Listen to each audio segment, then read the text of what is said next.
Bonjour mes chères étudiantes et étudiants de S1 groupe 3. J'espère que vous allez bien. Aujourd'hui, on va voir le second cours qui est le nom. Donc, qu'est-ce qu'un nom? Le nom, ou si on peut l'appeler substantif, est un mot qui désigne soit une personne comme enfant, fille, garçon, cousin, voisine, un animal comme chat, chien, singe, vache, un objet comme table, fenêtre, chambre, porte, un lieu comme chaise, la faculté, Rabat, Maroc, une notion comme courage, sentiment, intelligence, amour, etc. D'ordinaire, le nom est souvent accompagné d'un déterminant. Et le déterminant est soit un article défini ou indéfini, là, le, un, des, ou un adjectif non qualificatif comme adjectif possessif, démonstratif, indéfini, exclamatif, etc., avec lequel il forme le groupe nominal comme le soleil, ses voisins, etc. On a plusieurs types de noms. Donc, pour le nom, il existe plusieurs catégories. On a le nom commun, nom propre, nom concret, nom abstrait, nom individuel, nom collectif, nom simple, nom composé, nom animé, nom inanimé, nom comptable, non comptable. Donc, on va commencer par le nom commun et le nom propre. Donc, qu'est-ce qu'un nom commun? Le nom commun s'applique à l'ensemble de la catégorie désignée.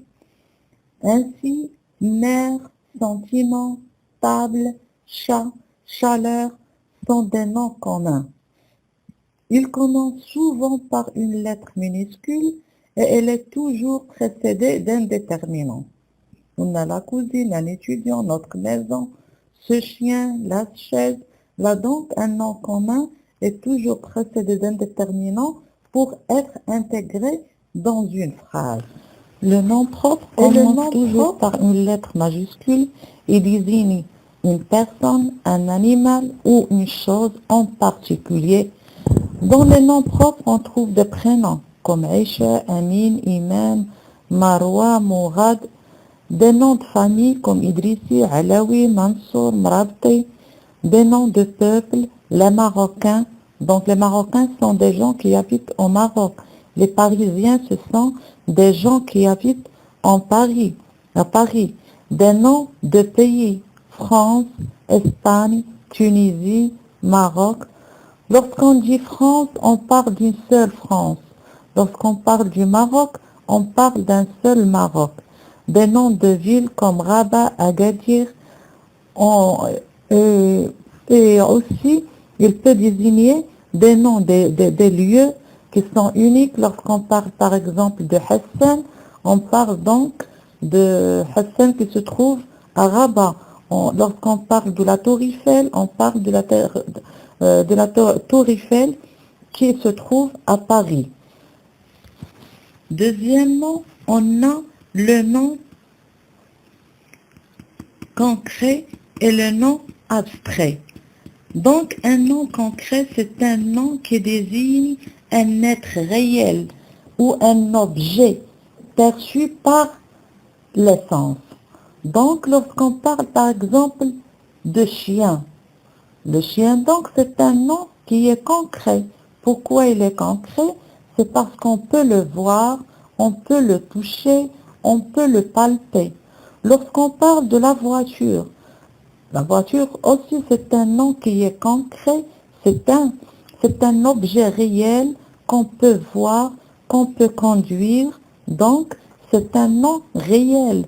Lorsqu'on parle, par exemple, de la porte, c'est un objet réel qu'on peut toucher, qu'on peut fermer, on peut le voir. Lorsqu'on parle de la pluie, Aussi, on peut voir la pluie, on peut la toucher. Et le nom abstrait, c'est donc l'opposé de nom concret. Donc un nom abstrait, c'est un nom qui désigne une propriété, une qualité, une relation. Donc il ne désigne pas les objets. Donc on a un nom abstrait, c'est un nom qui existe. C'est une chose qui existe, mais qu'on ne peut pas toucher, qu'on ne peut pas voir, qu'on ne peut pas goûter. Là, par exemple, lorsqu'on parle de l'amitié, ça existe, mais on ne peut pas la voir, on ne peut pas la toucher, on ne peut pas la goûter. La même chose pour la patience. C'est une qualité. C'est une qualité qui existe, mais on ne peut pas la voir, donc c'est pas réel. On ne peut pas la voir, on ne peut pas la toucher. L'amour, l'amour, donc c'est un sentiment qui existe, mais qu'on ne peut pas toucher, qu'on ne peut pas voir. Là, donc, c'est le nom abstrait. Troisièmement, on a le nom individuel et le nom collectif. Donc, qu'est-ce qu'un nom individuel? Lorsqu'on parle de nom individuel, on parle d'un seul objet, d'un seul individu particulier. Par exemple, lorsque je parle du jardin, un jardin, c'est un nom qui est singulier. Elle désigne un seul objet. Lorsque je parle d'un loup, là donc c'est un animal particulier, un seul animal. Il signifie donc un nom singulier. Lorsque je parle un homme, je parle d'un seul individu particulier. Il signifie donc un nom singulier. Donc, on a le nom individuel, son opposé, c'est le nom collectif. Le nom collectif, donc, c'est un nom qui désigne un ensemble, un groupe d'êtres ou de choses. Par exemple, lorsque je parle de l'armée, une armée là, c'est un nom qui est comment? C'est un nom pluriel, c'est-à-dire il désigne un groupe, un ensemble de personnes. Une armée, c'est on pense toujours à un groupe de personnes. C'est un nom collectif, mais il s'écrit au singulier. Il est toujours donc son écriture, c'est singulier. On dit une armée, mais même il s'écrit au singulier, mais on pense toujours au pluriel, à un groupe de personnes. On a par exemple un groupe de garçons. Là donc un groupe, on a toujours référence à un groupe, à un ensemble de garçons. On dit par exemple une équipe. Une équipe, on pense toujours à un groupe de joueurs, un ensemble de joueurs. Donc, une équipe, c'est un nom collectif. Elle s'écrit bien sûr au singulier, mais elle désigne un ensemble de joueurs. On dit une équipe de football, une équipe de basket, etc. On a la clientèle. La clientèle aussi, c'est un nom qui est collectif. Elle s'écrit il s'écrit au singulier, mais il désigne un ensemble. Lorsqu'on parle donc de la clientèle, on parle de plusieurs clients, par exemple d'un magasin. C'est un nom donc, c'est un pluriel qui s'écrit toujours au singulier. On a aussi le monde. Donc, lorsqu'on a donc le monde, c'est un nom collectif qui désigne un groupe, un ensemble d'êtres. Quatrièmement, on a le nom simple et le nom composé. Donc, un nom simple il est formé d'un seul mot. Par exemple, on a un manteau, une veste, une vache, une tarte, une maison. Là, ce sont des noms simples qui sont formés d'un seul mot. On a le nom composé. Donc, le nom composé est un nom qui est formé d'unités lexicales qui fonctionnent de manière autonome dans la langue. On a donc dans un nom composé, on a une seule image et un seul sens et on doit donc comprendre ce nom composé dans la totalité. Donc on ne doit pas expliquer chaque nom, chaque nom. Donc, on doit expliquer et comprendre le nom composé dans sa totalité. On a donc plusieurs noms composés. On a les noms composés unifiés, c'est-à-dire ce sont des noms qui sont collés, ils ne sont pas séparés. Comme par exemple Madame. Madame, c'est un nom composé unifié. Il est composé donc de deux mots. On a ma, donc c'est un adjectif possessif, ma, et on a dame. On a donc Madame. La même chose pour Monsieur, mon et sueur. On a gentilhomme, donc il est composé, c'est un nom unifié, c'est un nom composé qui est unifié, il n'est pas séparé. On a, normalement il indique gentil, c'est quelqu'un de bien, et on a homme, donc gentil et homme. On a aussi gendarme, c'est un nom composé unifié, mais il est composé de deux noms. On a Jean avec S et d'arme, donc gendarme. On a portefeuille, porte, ça vient du verbe porter, feuille, donc c'est un porte qui porte la feuille. On a vinaigre, on a vin plus aigre. Vin, bien sûr, c'est un boisson alcoolisé. Et aigre, c'est-à-dire qui pique. Mais donc, vous voyez que c'est un nom composé, mais il est unifié, il n'est pas séparé. On a les noms composés avec un espace ou préposition. Par exemple, on a un compte rendu. C'est un nom qu'on doit comprendre dans sa totalité. On ne doit pas expliquer, par exemple, un compte est rendu. Mais on doit expliquer, on doit comprendre donc le nom dans sa totalité. Un compte rendu, c'est un petit résumé. On a donc là un compte rendu, ils sont séparés par un espace, un blanc. On a une bande dessinée, la même chose, donc elle est séparée par un espace. Et aussi, on a un chemin de fer. On a un chemin, non? Donc, on a un chemin plus la préposition de fer. Donc, un chemin de fer, c'est un nom qu'on doit comprendre dans sa totalité lorsqu'on parle de chemin de fer. Donc, on parle de train. Un fer à repasser, c'est un nom aussi qui est composé. Elle est il est lié avec une préposition à un fer à repasser. Là donc, c'est un appareil avec lequel on repasse les vêtements. Un café crème, c'est un nom donc qui est composé, qui est avec un espace. Un café crème, donc c'est un café au lait.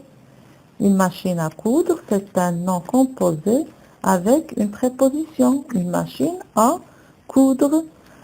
Un nom composé doit être, comme j'ai déjà dit, donc un nom composé doit être expliqué en entier. On ne doit pas le couper.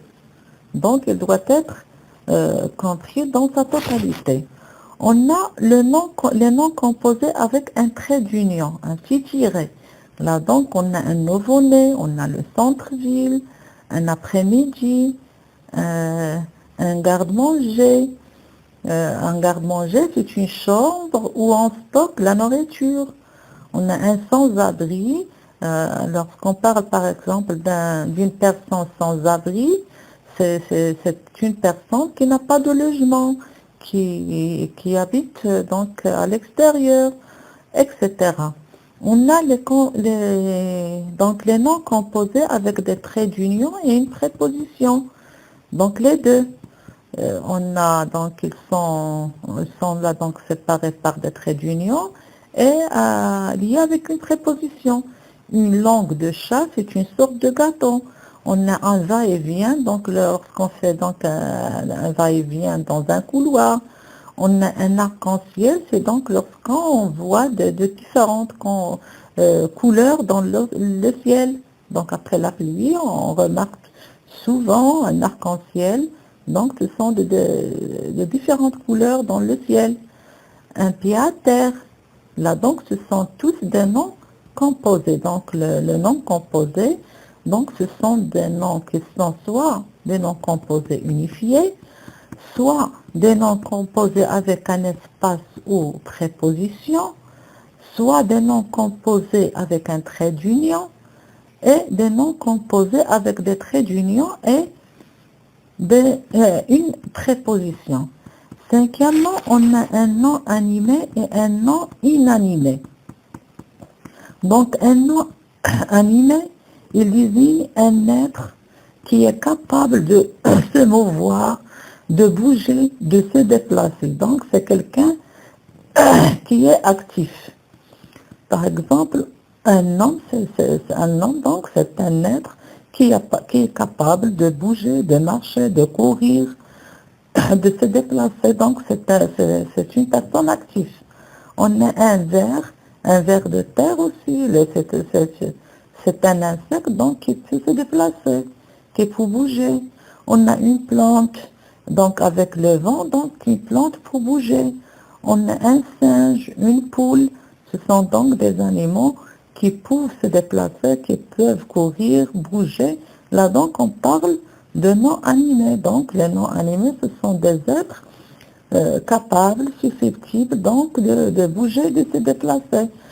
Son opposé donc, ce sont des noms inanimés. Donc inanimés, donc là, ce sont des noms qui désignent des choses, des objets, des qualités, des sentiments, donc qui ne bougent pas, qui ne peuvent pas se déplacer. Exemple, par exemple, lorsque je parle d'une chaise, donc c'est un objet qui ne peut pas bouger. Donc c'est un objet inanimé.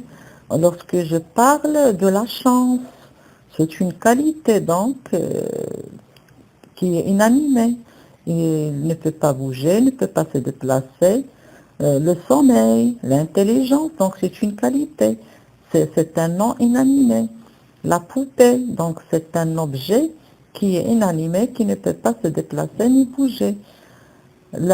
Sixièmement, on a les noms comptables et les noms non comptables. Donc les noms comptables, ce sont des noms qu'on peut compter.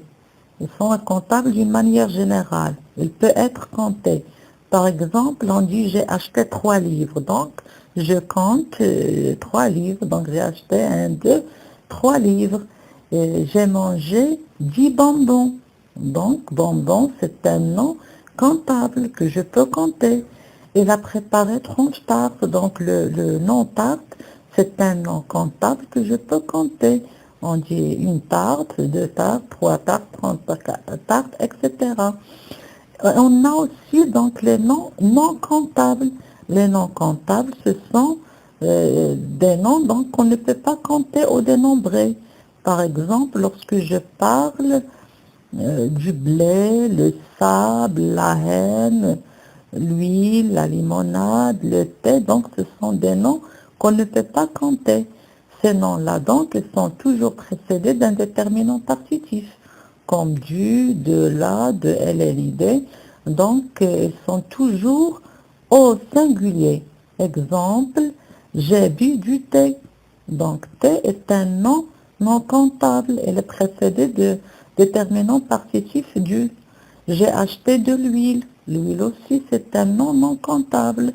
Donc, il est précédé de déterminant partitif de LLID. Il a bu de la limonade.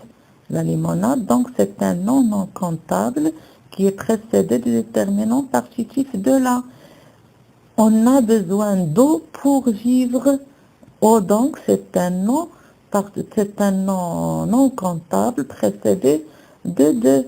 Donc, le déterminant partitif.